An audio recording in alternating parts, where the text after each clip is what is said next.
Hi everybody and welcome back to the Nerd Shelves. My name's Michael and today we are looking at a beautiful game from Flatout Games and AEG. This is CASCADIA. It was designed by Randy Flynn and the gorgeous artwork is from Beth Sobel. Just looking at the box art here, we can tell that this is an absolutely beautiful game. But how does it play?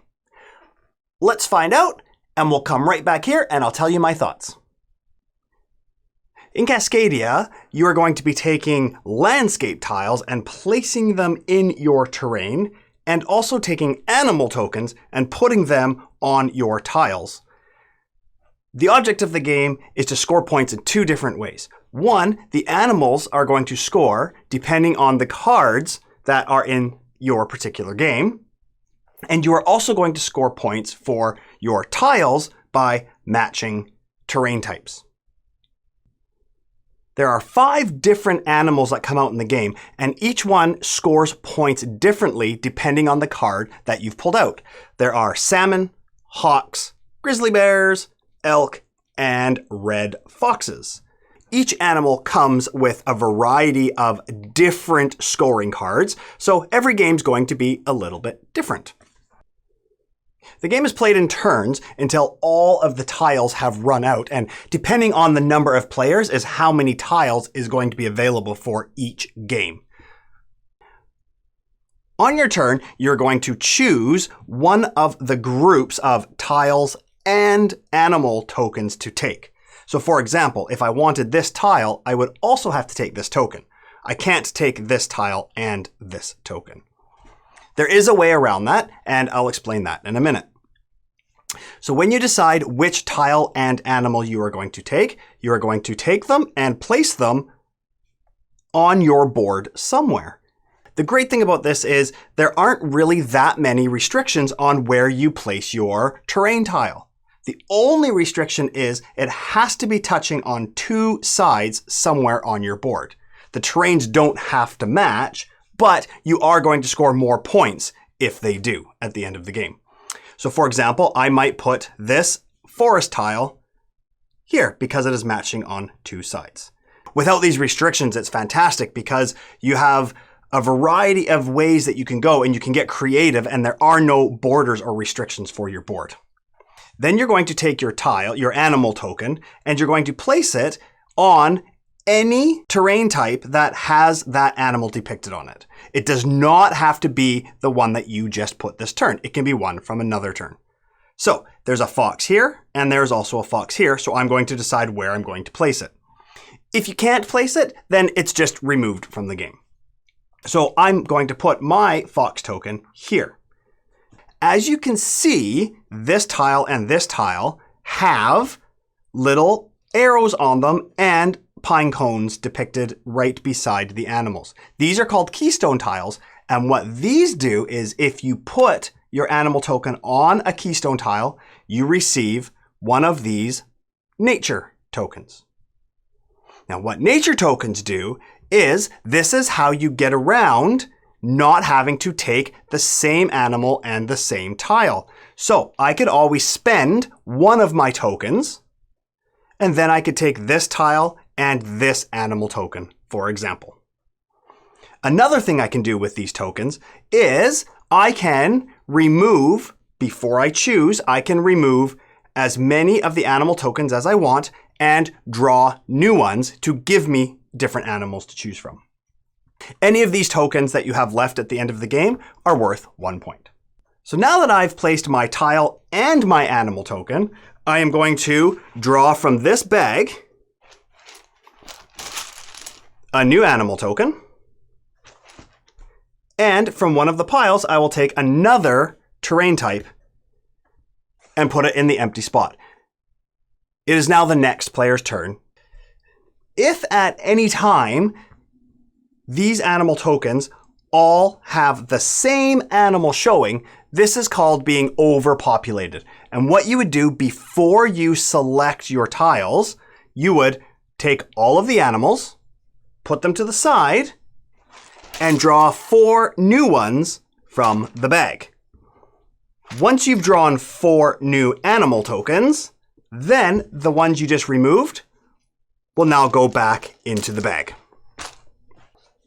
If there are ever 3 of the same animal showing at the beginning of your turn, you are allowed, if you want, to remove those 3 and replace them with tokens from the bag.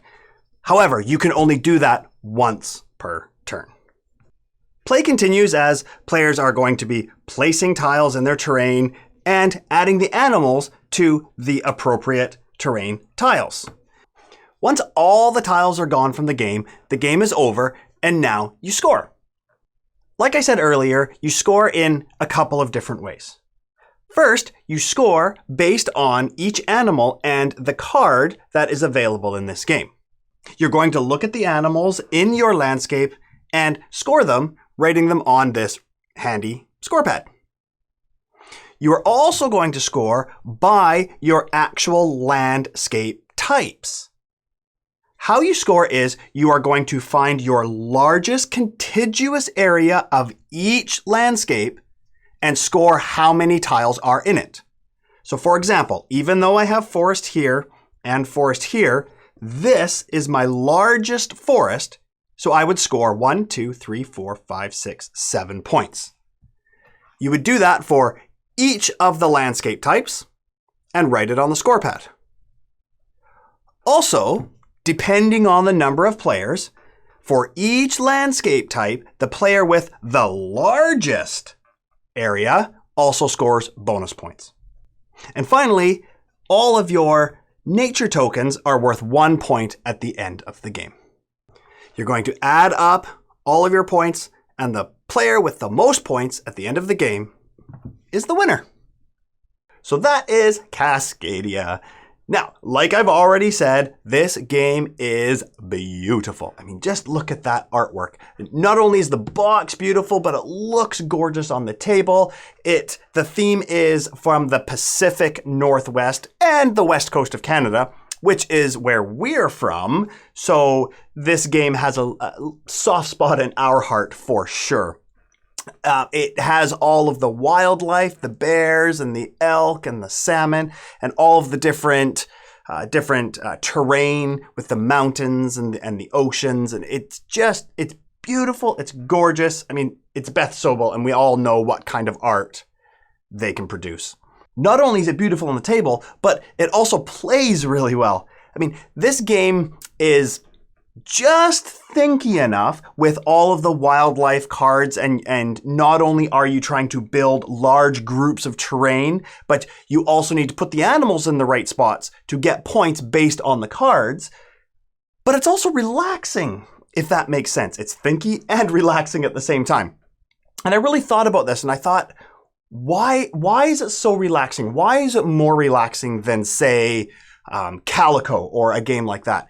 And I think that's because of the lack of restrictions when you're placing your tile. I mean, because there are no borders and you're not bound by a board, you can really place your tile anywhere you want, so you're never really stuck. Now, you may not have the best decisions available, but you always have a place to place your tile. And I think for that reason, it is a lot more relaxing because you don't have that pressure. You don't have that pressure of needing one tile to come out. Like say in Calico where if you don't get the right tile, you can't place it, or it just ruins your whole plan that you've been building up to. Whereas in Cascadia, there are no restrictions. And I think that really helps with this being accessible for many different types of gamers. Now, that's another plus of this game. I've played this with our kids, and I've played it with heavy gamers who love those crunchy Euros, and every single person I've played it with loves this game. It does have a family variant as well. I think that is such a great addition, where if you are playing with younger ones, or maybe somebody who isn't familiar with board games, there is a family variant where you don't need to have all of the different animal cards. And it just makes it easier because you don't need to think about all of the different ways to score each animal separately. And I think that's just such a welcomed addition to this game. I think this game is perfect for new gamers. I think this game is perfect for young gamers. And I also think this game is perfect for seasoned gamers. It just has a spot in so many different collections, and I think that is fantastic. And for that reason, I am giving Cascadia a solid 8 out of 10. So that is our video for today. I hope you enjoyed it. And if you haven't done so already, please go hit that subscribe button and the notification bell to get notified when we post more videos. Okay, everyone, until next time, go ahead and get another game off of your nerd shelves. Bye!